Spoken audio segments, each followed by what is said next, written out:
इस वीडियो में हम देखने वाले हैं प्राचीन भारत से रिलेटेड कुछ बहुत ही इम्पोर्टेंट प्रश्न। तो पहला नंबर यहाँ पे प्रश्न क्या कर रहा है कि ऋग्वेद में सूक्तों की संख्या कितनी है।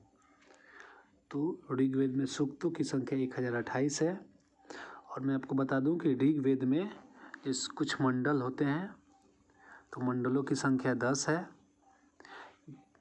और सूक्तों की संख्या 1028 है। और कुछ ऋचाएँ होती है जिसमें कुछ मंत्र यज्ञ के जब होता है तो उसके बाद में यज्ञ का मंत्र उच्चारण ये सब दिया गया था।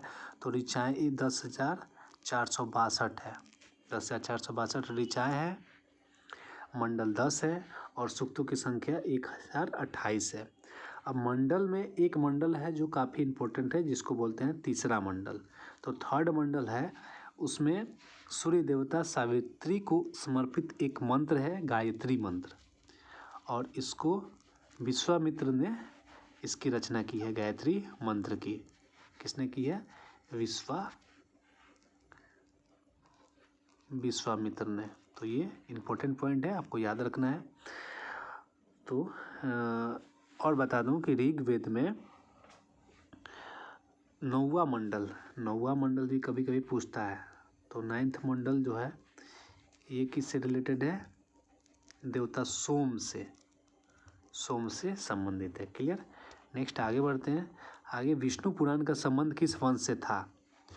तो विष्णु पुराण से इसका संबंध मौर्य वंश से था।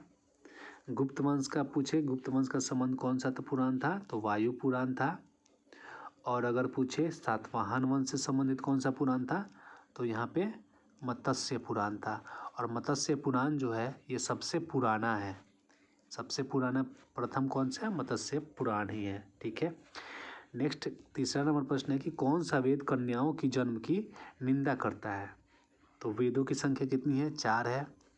ऋग्वेद, यजुर्वेद, सामवेद और अथर्ववेद, जिसमें से कन्याओं की वेद जन्म की निंदा करता है अथर्ववेद। क्लियर। अथर्ववेद से रिलेटेड एक क्वेश्चन एग्जाम में अक्सर पूछता है कि प्रजा सभा और सम्मति को प्रजापति की 2 पुत्रियां किस वेद के अंदर कहा गया है? तो वो अथर्ववेद के अंदर कहा गया है। अथर्ववेद में क्या होता है? जादू टोना, शाप अभिशाप, प्रेम, विवाह, ये सब की चर्चा की गई है अथर्ववेद में। क्लियर। नेक्स्ट प्रश्न है वेदांगों की संख्या कितनी है? तो वेदांगों की संख्या कितनी है? 6। ऑप्शन नंबर बी सही है। वेदों की संख्या 4 और वेदांगों की संख्या 6 है। अगर पूछ दिया आपसे कि कौन कौन से वेदांग है, तो शिक्षा, यहाँ पे शिक्षा,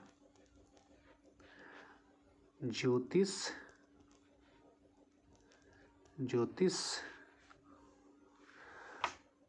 उसके बाद कल्प, फिर यहाँ पे आ जाता है व्याकरण, निरुक्त और फिर छंद। तो यही 6 वेदांग होते हैं। इससे एग्ज़ाम में क्वेश्चन पूछता है, आपका 3 दे देगा और 1 नहीं देगा, तो पूछेगा इनमें से कि कौन सा वेदांग नहीं है, तो आप आसानी से उसको चूज कर सकते हैं। ठीक है। नेक्स्ट यहाँ पे 5वां नंबर प्रश्न है कि अर्थशास्त्र के लेखक कौन है? तो अर्थशास्त्र के लेखक कौन है? Option number C Vishnugupta. और विष्णुगुप्त को ही क्या क्या नाम है? तो कौटिल्य इन्हीं का नाम है। फिर इन्हीं का नाम चाणक्य भी है। ये चंद्रगुप्त मौर्य के प्रधानमंत्री थे। क्लियर। आगे प्रश्न 6, संस्कृत साहित्य में ऐतिहासिक घटनाओं को क्रमबद्ध लिखने का सर्वप्रथम प्रयास किसके द्वारा किया गया? तो ऐतिहासिक घटनाओं को क्रमबद्ध लिखने का प्रयास सबसे पहले कल्हण के द्वारा किया गया। और इसकी कल्हण के द्वारा पुस्तक कौन सी थी? वो पुस्तक थी राज तरंगिणी। कश्मीर के इतिहास से संबंधित पुस्तक है। पाणिनि के द्वारा भी एक पुस्तक लिखा गया है। कौन सा पुस्तक है? अष्टाध्यायी। संस्कृत भाषा व्याकरण का पहला पुस्तक था अष्टाध्यायी। ठीक है, जो पाणिनि के द्वारा लिखा गया था। और चाणक्य के द्वारा आपको पता ही है कि चाणक्य के द्वारा क्या लिखा गया? अर्थशास्त्र लिखा गया है। नागानंद ने, हर्षवर्धन, ये सब की रचना की थी। नेक्स्ट महाभाष्य के रचनाकार कौन थे? तो पतंजलि जो थे महाभाष्य के रचनाकार थे, जो पुष्यमित्र शुंग के राज दरबार में रहते थे। क्लियर। निम्नलिखित में से कौन सा कथन मेगास्थनीज के बारे में सही नहीं है? तो इनमें से यह सेल्यूकस निकेटर का राजदूत था, ये भी सही है। चंद्रगुप्त मौर्य के दरबार में आया था, ये भी सही है। इंडिका पुस्तक की रचना की थी, ये भी सही है। भारत का भूगोल नामक पुस्तक लिखी, यही गलत है। तो यहाँ पे ऑप्शन नंबर है ए बिल्कुल सही होगा कि भारत का भूगोल की रचना इसने नहीं की थी। क्लियर? तो भारत का भूगोल नामक पुस्तक किसके द्वारा लिखी गई? ऑप्शन मेरा 9वां प्रश्न यहाँ पे हमारा यही आ गया कि भारत का भूगोल नामक पुस्तक किसके द्वारा लिखी गई? तो ऑप्शन यहाँ पे ऑप्शन यहाँ पे बी, टॉलमी के द्वारा भारत का भूगोल पुस्तक लिखी गई।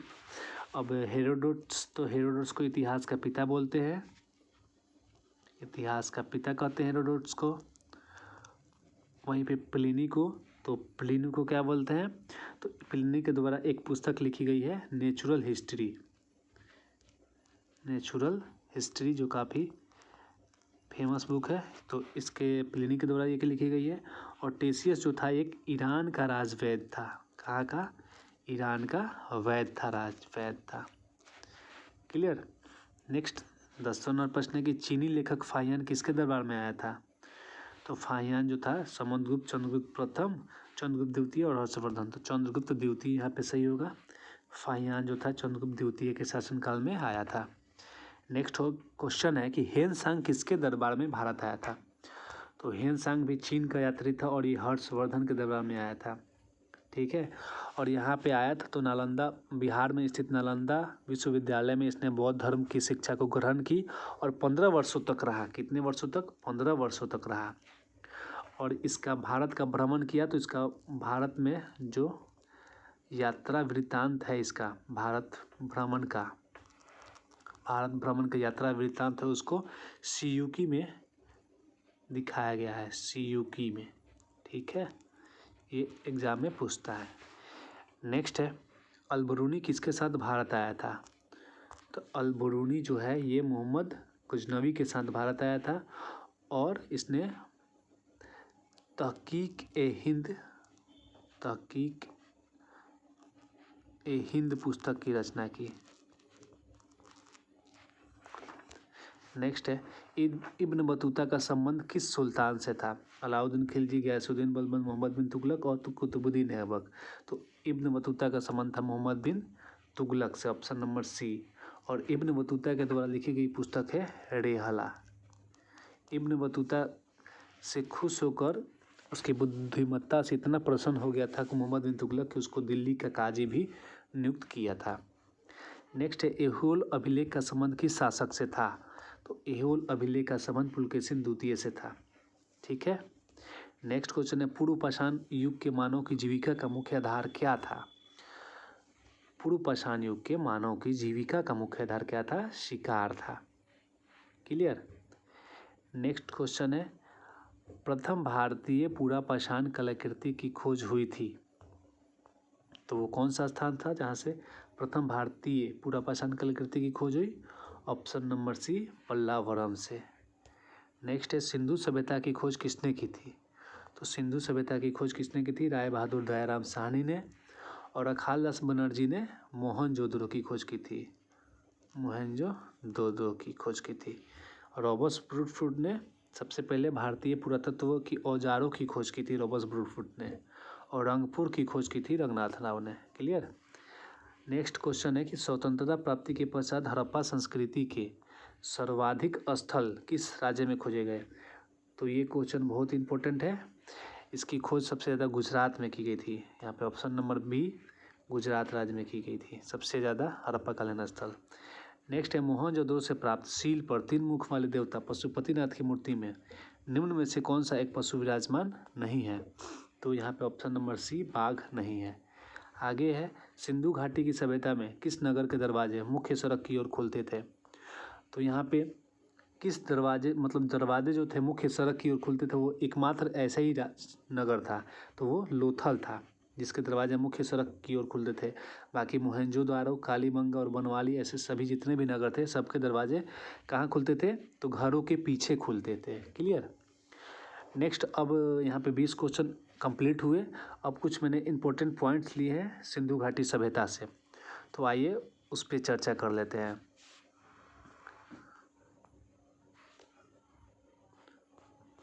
तो यहाँ पे मैंने 20 के बाद कुछ इंपॉर्टेंट पॉइंट्स हैं। मोहनजोदड़ो से पहला क्या कर रहा है कि मोहनजोदड़ो से नर्तकी के काल की मूर्ति मिली है। सॉरी, यहाँ पे नर्तकी की मूर्ति मिली है मोहनजोदड़ो से। ठीक है। नेक्स्ट अग्निकुंड कहाँ से मिला है? तो लोथल और कालीबंगा से। कालीबंगा कहाँ, किस राज्य में है? तो राजस्थान में। राजस्थान में कालीबंगा है। और लोथल कहाँ है? तो आपका गुजरात में। गुजरात में लोथल है, बंदरगाह है। नेक्स्ट है मनके बनाने मोहनजोदड़ो से प्राप्त वृहत स्नानागार एक प्रमुख स्मारक है। तो स्नानागार कहाँ से? मोहनजोदड़ो से, बहुत बड़ा था। मनके बनाने के कारखाने लोथल एवं संदर्भ, यहाँ पे चनहुद्रो होगा, चनहुद्रो होगा। सिंधु सभ्यता की लिपि भाव चित्रात्मक ही, मतलब इसको अभी पढ़ा नहीं जा सकता था। सिंधु सभ्यता के लोगों ने घर, नगरों एवं घरों के विन्यास के लिए ग्रिड पद्धति अपनाई थी। क्लियर। नेक्स्ट है सिंधु सभ्यता में घरों के दरवाजे और खिड़कियां सड़क की ओर ना खुलकर पिछवाड़े की ओर खुलते थे। ये मैंने ऊपर बता दिया। केवल लोथल नगर के घरों के दरवाजे मुख्य सड़क की ओर खुलते थे। ठीक है।